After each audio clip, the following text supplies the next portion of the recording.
PM Modi ने केंद्र cabinet की बैठक में मानसून पर की चर्चा। मंत्रालयों को तैयारी के दिए निर्देश। विभागों से तालमेल बनाकर काम करने का आदेश। कृषि, जल शक्ति समेत 10 मंत्रालय साथ काम करेंगे। यूपीटीईटी 2026 की तैयारियां पूरी। 60 जिलों के 955 केंद्रों पर होगी परीक्षा। 20 लाख अभ्यर्थी शामिल होंगे।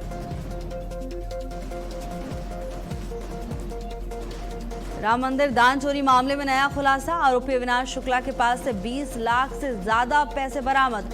लवकुश मिश्रा के पास से मिले 14 लाख रुपए।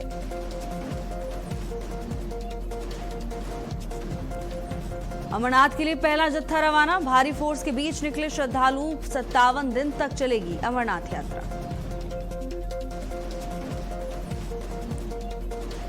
उत्तराखंड में मानसून की दस्तक। 2 दिन भारी बारिश का अनुमान। देहरादून समेत कई राज्यों में आईएमडी ने जारी किया बारिश का अलर्ट।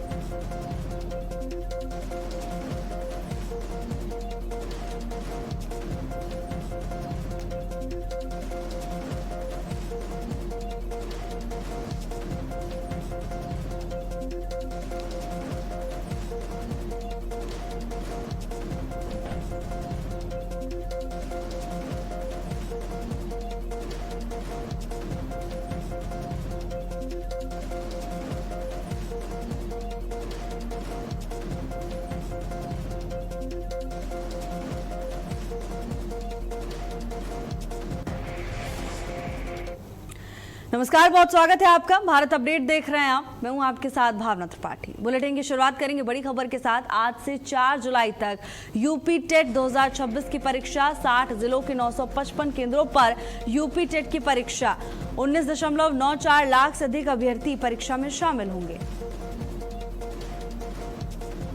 60 जिलों के 955 केंद्रों पर यह परीक्षा होने वाली है। 19.94 लाख से अधिक अभ्यर्थी परीक्षा में शामिल होंगे। आज से 4 जुलाई तक यूपी टेट 2026 की परीक्षा आयोजित की जाएगी। 19.94 लाख से ज्यादा अभ्यर्थी परीक्षा में शामिल होंगे और 4 जुलाई तक परीक्षा चलेगी। यूपी टेट 2026 की परीक्षा को लेकर ये बड़ा अपडेट सामने आ रहा है। आज से ही परीक्षा की शुरुआत हो गई और 4 जुलाई तक यूपी टेट 2026 की परीक्षा चलेगी। प्रशासन की ओर से तमाम इंतजाम पूरे किए जा चुके हैं। तैयारियां पूरी हैं। सुरक्षा व्यवस्था चाक चौबंद नजर आ रही है। 60 जिलों के 955 केंद्रों पर यूपी टेट की परीक्षा होगी। सुरक्षा केंद्रों पर कड़े इंतजाम किए गए हैं। सुरक्षा व्यवस्था के परीक्षा केंद्रों पर भारी संख्या में पुलिस बल की तैनाती की गई है।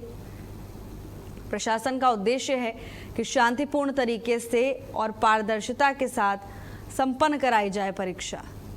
यूपी टेट 2026 की परीक्षा को लेकर प्रशासन पूरी तरह से अलर्ट मोड पर नजर आ रहा है। 60 जिलों के 955 केंद्रों पर यूपी टेट की परीक्षा होगी। आज से 4 जुलाई तक परीक्षा चलेगी। 60 जिलों के 955 केंद्रों पर परीक्षा होनी।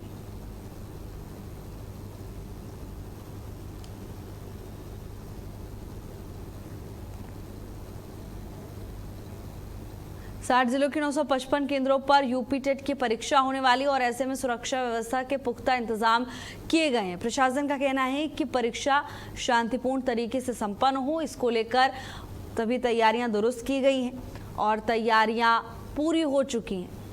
60 जिलों के 955 केंद्रों पर परीक्षा होनी है। प्रशासन पूरी तरह से अलर्ट मोड पर नजर आ रहा है। लाखों अभ्यर्थी परीक्षा में शामिल होंगे। आज से 4 जुलाई तक ये परीक्षा चलेगी। 60 जिलों के 955 केंद्र परीक्षा होगी। लाखों अभ्यर्थी परीक्षा में शामिल होंगे। सुरक्षा व्यवस्था के चाक चौबंद इंतजाम किए गए हैं।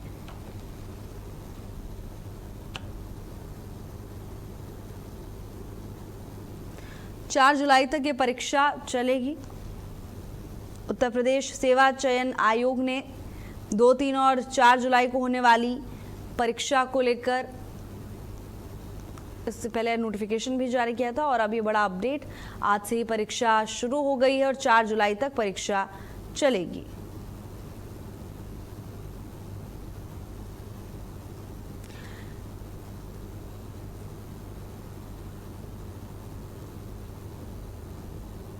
तो वहीं परीक्षा केंद्रों पर सुरक्षा के कड़े इंतजाम किए गए हैं। 60 जिलों में 955 परीक्षा केंद्र बनाए गए हैं, जहां व्यवस्थाएं चाक चौबंद हैं और परीक्षा पारदर्शिता के साथ संपन्न हो, प्रशासन का ये उद्देश्य। 60 जिलों के 955 केंद्रों पर सुरक्षा व्यवस्था के इंतजाम किए गए। प्रवीण पांडे हमारे साथ जुड़ चुके हैं तमाम जानकारी लेकर। प्रवीण, क्या कुछ इंतजाम देखने को मिल रहे हैं परीक्षा को लेकर?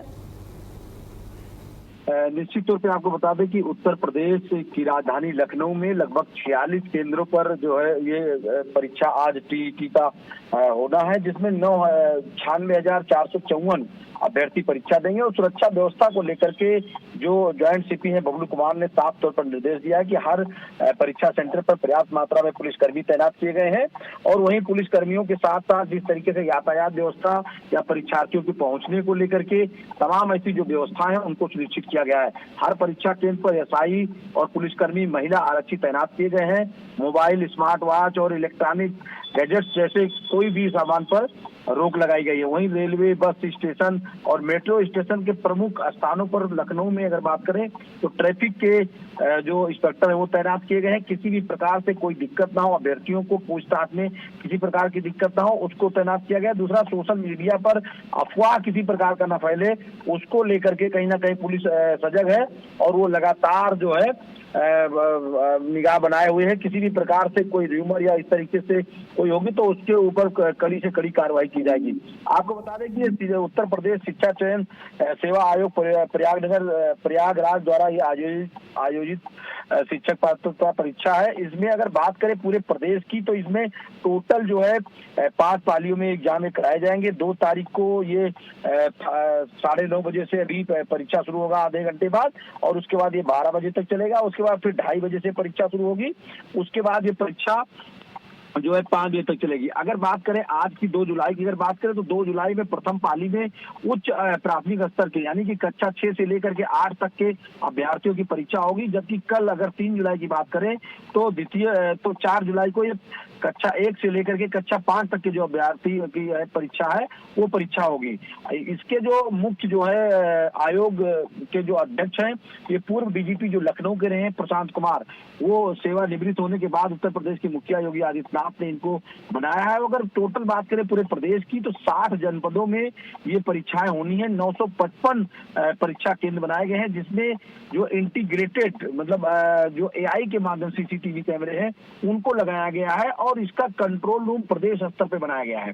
मतलब किसी भी प्रकार से कोई जो धांधलेबाजी है, किसी भी प्रकार से जो रैकेट है, जो एग्जाम को हैक करते हैं या किसी भी प्रकार से चीट करते हैं, उनसे निपटने के लिए एक पूरा लेयर बनाया गया है कि किसी भी प्रकार से कोई चूक न होने पावे, किसी भी प्रकार से परीक्षा लीक न होने पावे, किसी भी प्रकार से कोई अफवाह न उड़ने पावे। इस पे विशेष प्रकार से ध्यान दिया गया है। और सबसे बड़ी बात, जो सेवानिवृत्त आईपीएस अधिकारी हैं उनको एक एक जिले का प्रभार दिया गया है। मतलब उनको वहां पर प्रभारी बना करके भेजा गया है कि किसी भी प्रकार से कहीं कोई दिक्कत ना हो, कोई परेशानी ना हो और पूरा परीक्षा एक सकुशल तरीके से संपन्न कराना जो है सरकार की नीयत है। और उसमें अधिकारियों को कड़े निर्देश दिए गए हैं कि किसी भी प्रकार से कहीं कोई दिक्कत ना हो। इस परीक्षा की अगर बात करें टीईटी की तो इसमें कुल 19,94,661 जो अभ्यर्थी हैं वो प्रतिभाग करेंगे और ये 3 दिनों तक चलेगा। यानी कि आज 2 शिफ्ट में चलेगा और कल 2 शिफ्ट में चलेगा और परसों अगर 4 तारीख की बात की जाए तो उसमें सिर्फ प्रथम पाली में एग्जाम होगा। जी बिल्कुल प्रणवीर, तो तमाम इंतजाम प्रशासन की ओर से पूरे किए गए। आप बने रहिएगा प्रणवीर, आगे भी आपसे जानकारी लेंगे। और वहीं लखनऊ अग्निकांड मामले में हाईकोर्ट में आज सुनवाई होनी है। दायर जनहित याचिका पर आज सुनवाई होगी। कोर्ट की निगरानी में जांच समिति गठन की मांग की गई। जस्टिस राजन राय, जस्टिस मंजीव शुक्ल सुनवाई करेंगे पूरे मामले की। तो आज हाईकोर्ट में इस मामले में सुनवाई होनी है। जनहित याचिका पर आज हाईकोर्ट में सुनवाई होगी। लखनऊ में इमारत में कोचिंग सेंटर में जिस तरह भीषण आग लगी, उसके बाद तमाम चीजों को लेकर सवाल उठने लगे कि आखिर कैसे प्रशासन के नाक के नीचे ये सब कुछ चल रहा था। लेकिन बहरहाल आज बड़ा दिन होने वाला है इस पूरे मामले में, क्योंकि हाईकोर्ट में सुनवाई होगी।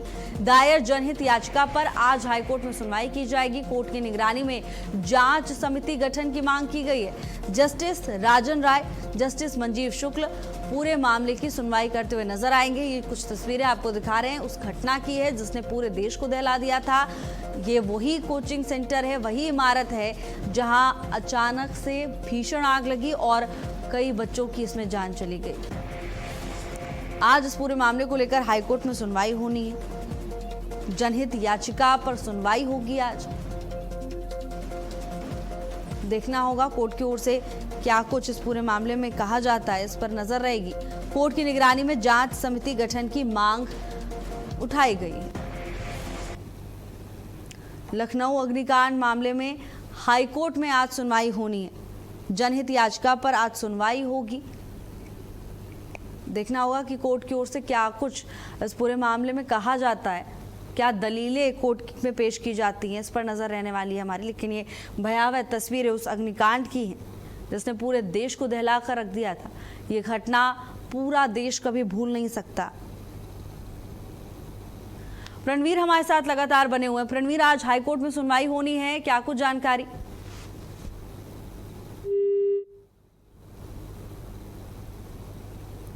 चलिए, रणवीर से भी हमारा संपर्क नहीं हो पा रहा है, लेकिन आज निर्णायक दिन हो सकता है। याचिका पर आज सुनवाई होनी, कोर्ट की निगरानी में जांच समिति गठन की मांग की गई है। अब कोर्ट की ओर से क्या कुछ रुख अपनाया जाता है, कोर्ट की ओर से क्या कुछ कहा जाता है, ये देखने वाली बात होगी।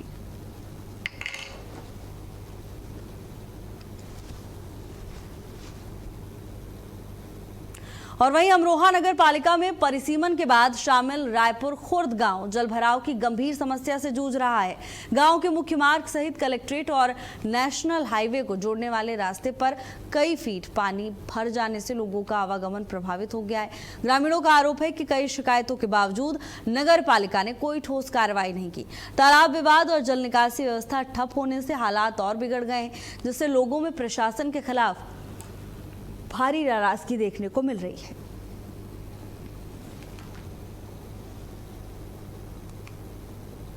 और वहीं सोनभद्र में जिलाधिकारी चर्चित गौड़ ने संचारी रोग नियंत्रण एवं दस्तक अभियान का शुभारंभ किया। डीएम गांव की गलियों में पैदल घूमे, घर घर जाकर ग्रामीणों को संचारी रोगों से बचाव, साफ सफाई और स्वच्छ खान पान के प्रति जागरूक किया। साथ ही जिलाधिकारी ने नियमित नालियों की सफाई, स्वच्छ वातावरण और स्वास्थ्य सेवाओं को बेहतर बनाने पर जोर दिया। अभियान में आशा, आंगनबाड़ी, एएनएम और विभिन्न विभागों की टीमों ने भी हिस्सा लिया। जिलाधिकारी को अपने बीच पाकर ग्रामीणों ने उनकी जमीनी कार्यशैली की जमकर तारीफ की। कहा कि पहली बार किसी डीएम को गांव की गलियों में पैदल घूमकर लोगों को जागरूक करते हुए देखा है। तो देखिए, डीएम खुद मौके पर पहुंचे और गलियों में पैदल घूमे, लोगों को जागरूक करने का काम किया। जागरूकता अभियान चालू किया है, जिसमें 3 स्तर पे कार्रवाई की जाएगी। लोगों को जानकारी दी जाएगी कि वो अपने आसपास और अपने घर में साफ सफाई रखें। साथ ही अगर उनके घर में कोई बीमार है या किसी को बुखार होता है तो उसको अपने लेवल पे या किसी झूला छाप डॉक्टर से उसकी कार्रवाई ना कराएं, किसी CHC PSC में या किसी रजिस्टर्ड डॉक्टर के पास ही जाएं उसके इलाज के लिए।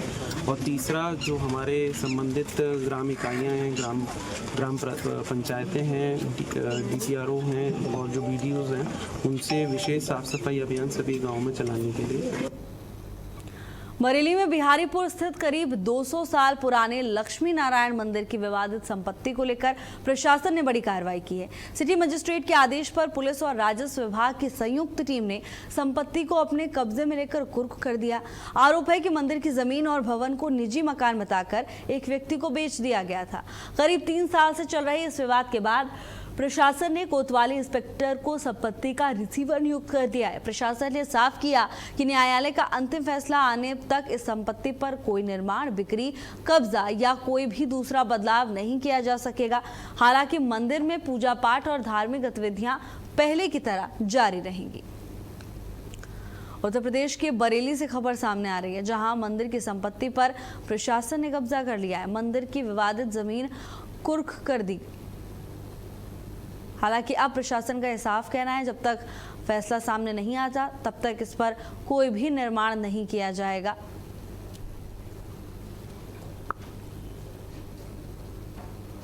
सामने प्राचीन लक्ष्मी नारायण मंदिर का कि जो उस समय 2023 में इन्होंने अताउर रहमान महफूज हसन खान को विक्रय कर दिया था, संदीप शर्मा द्वारा विक्रय किया गया था, जिसमें हमने उसमें कार्रवाई की थी। थाने द्वारा 145 की रिपोर्ट मजिस्ट्रेट के यहाँ प्रेषित हुई थी।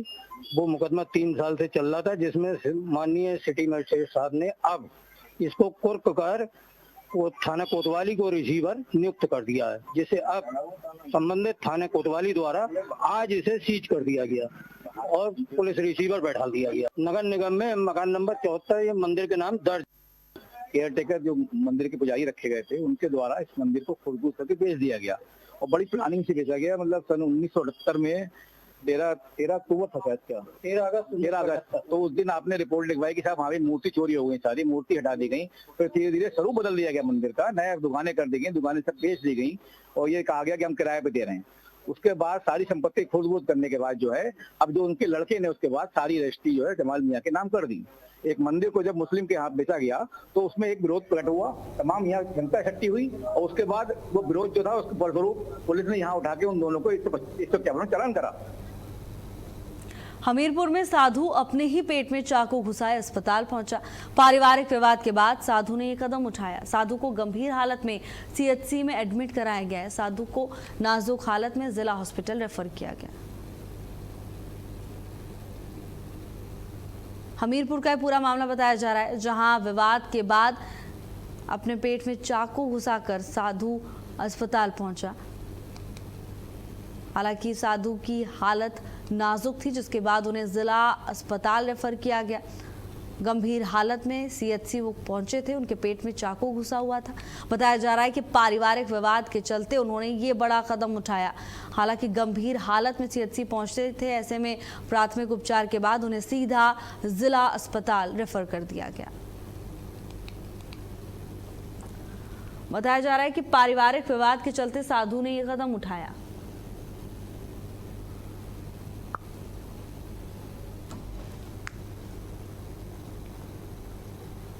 गाजियाबाद पुलिस ने एक बड़ी कार्रवाई में मोबाइल टावरों से करोड़ों रुपए के हाईटेक उपकरण चुराने वाले अंतर्राज्यीय गिरोह का पर्दाफाश किया है। स्वाट टीम, अपराध शाखा और ट्रोनिका सिटी पुलिस ने 3 आरोपियों आमिर, अदनान उर्फ अज्जू और सौरभ को रंगे हाथों गिरफ्तार किया।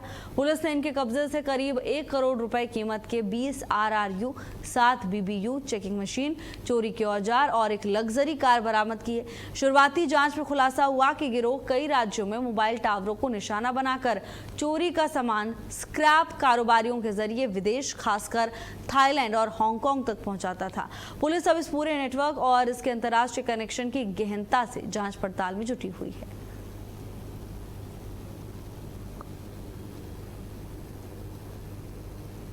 स्वाट टीम के द्वारा एक अच्छा कार्य किया गया, जिसमें इनके द्वारा एक गैंग जो कि मोबाइल टावर से उनके BBU यूनिट्स और RRU यूनिट्स चुरा रहे थे, उनको पकड़ा है। इनके पास से अभी तक की हमारी टीम की बरामदगी में 7 BBU यूनिट्स और 20 RRU यूनिट्स रिकवर किए गए हैं, जिनकी अनुमानित कीमत लगभग 1 करोड़ रुपए है।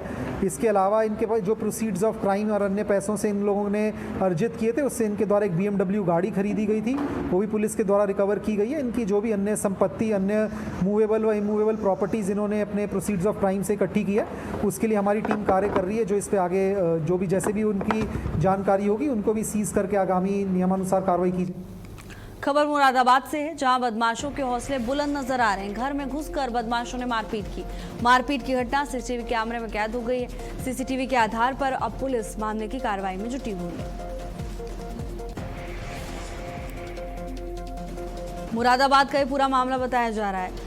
बदमाशों के हौसले बुलंद नजर आ रहे हैं, जहां बदमाश घर में घुसे और मारपीट की वारदात को अंजाम दिया। हालांकि घटना सीसीटीवी कैमरे में कैद हो गई है। अब सीसीटीवी के आधार पर पुलिस पूरे मामले की जांच पड़ताल में जुटी हुई है। पुलिस की ओर से मामले को लेकर अग्रिम कार्रवाई अमल में लाई जा रही है, लेकिन बदमाशों के हौसले क्षेत्र में बुलंद नजर आ रहे हैं। प्रशासन की लाख चेतावनी के बावजूद बदमाशों को प्रशासन का कोई खौफ नहीं है।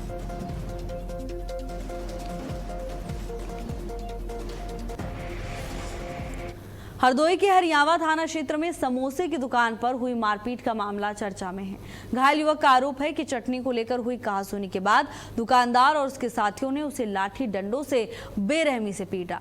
पीड़ित का कहना है कि वो मजदूरी करके लौटते समय समोसे की दुकान पर रुका था। इसी दौरान चटनी गिरने पर उसने दुकानदार से ठीक से चटनी डालने को कहा, जिसके बाद विवाद हो गया। आरोप है कि दुकानदार और उसके साथियों ने उसे सड़क पर दौड़ा कर पीटा, जिससे वो गंभीर रूप से घायल हो गया। पुलिस का कहना है कि विवाद समोसे के पैसों को लेकर हुआ था। दोनों पक्षों में जमकर मारपीट हुई है। घटना का वीडियो सोशल मीडिया पर तेजी से वायरल हो रहा है और पुलिस इस पूरे मामले की जांच पड़ताल कर रही है। सोशल मीडिया पर यह वीडियो तेजी से वायरल हो रहा है। यूजर्स अलग अलग तरह की प्रतिक्रिया दे रहे हैं इस पूरे मामले को लेकर। वहीं कानपुर में रिश्तों को शर्मसार कर देने वाला एक मामला सामने आया। गुजैनी थाना क्षेत्र के बर्रा 8 इलाके में पति के साथ बाइक पर गोविंद नगर थाने जा रही महिला पर उसके देवर ने अपने साथियों के साथ बीच सड़क पर हमला कर दिया।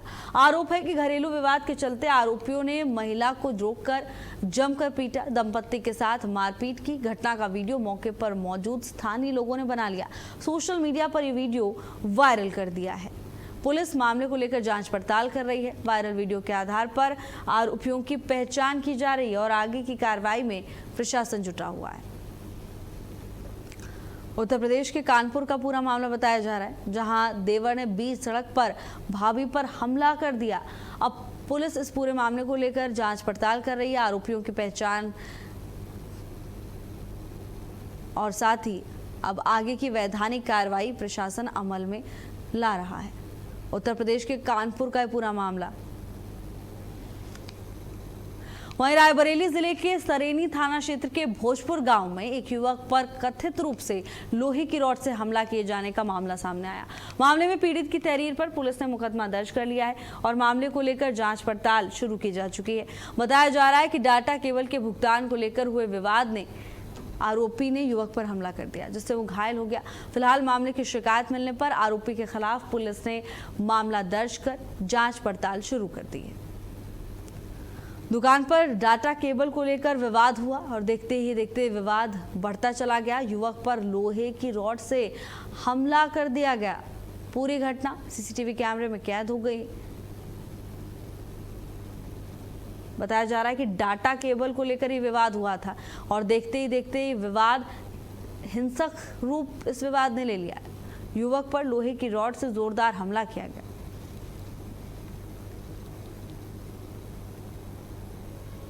और वहीं अब खबर मेरठ से सामने आ रही है, जहां वृद्ध महिला के हत्याकांड का बड़ा खुलासा हुआ है। पड़ोसी ही महिला का कातिल निकला। आरोपी के कब्जे से चाकू समेत कई सामान बरामद किए गए। मेरठ का पूरा मामला बताया जा रहा है, जहां पड़ोसी ही महिला का कातिल निकला है। वृद्ध महिला हत्याकांड में यह बड़ा खुलासा हुआ है। आरोपी के कब्जे से चाकू समेत कई सामान भी बरामद हुए हैं। अब प्रशासन इस पूरे मामले को लेकर आगे की कार्रवाई कर रहा है। वृद्ध महिला की हत्याकांड का यह बड़ा खुलासा, पड़ोसी ही महिला का कातिल निकला। आरोपी के कब्जे से चाकू समेत कई सामान टीम ने बरामद किए। मेरठ से खबर सामने आ रही है। वृद्ध महिला के हत्याकांड में प्रशासन को सफलता मिली। गुत्थी को सुलझा लिया है टीम ने और पड़ोसी ही महिला का कातिल बताया जा रहा है। आरोपी के कब्जे से चाकू बरामद किया गया है। कई अन्य सामान भी टीम ने बरामद किए हैं।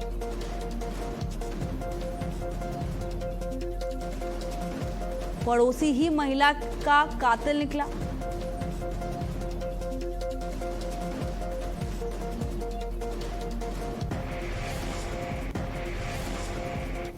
फिलहाल के लिए मेरे साथ बस इतना ही। देश और दुनिया की तमाम बड़ी खबरों के लिए आप देखते रहिए भारत अपडेट। नमस्कार।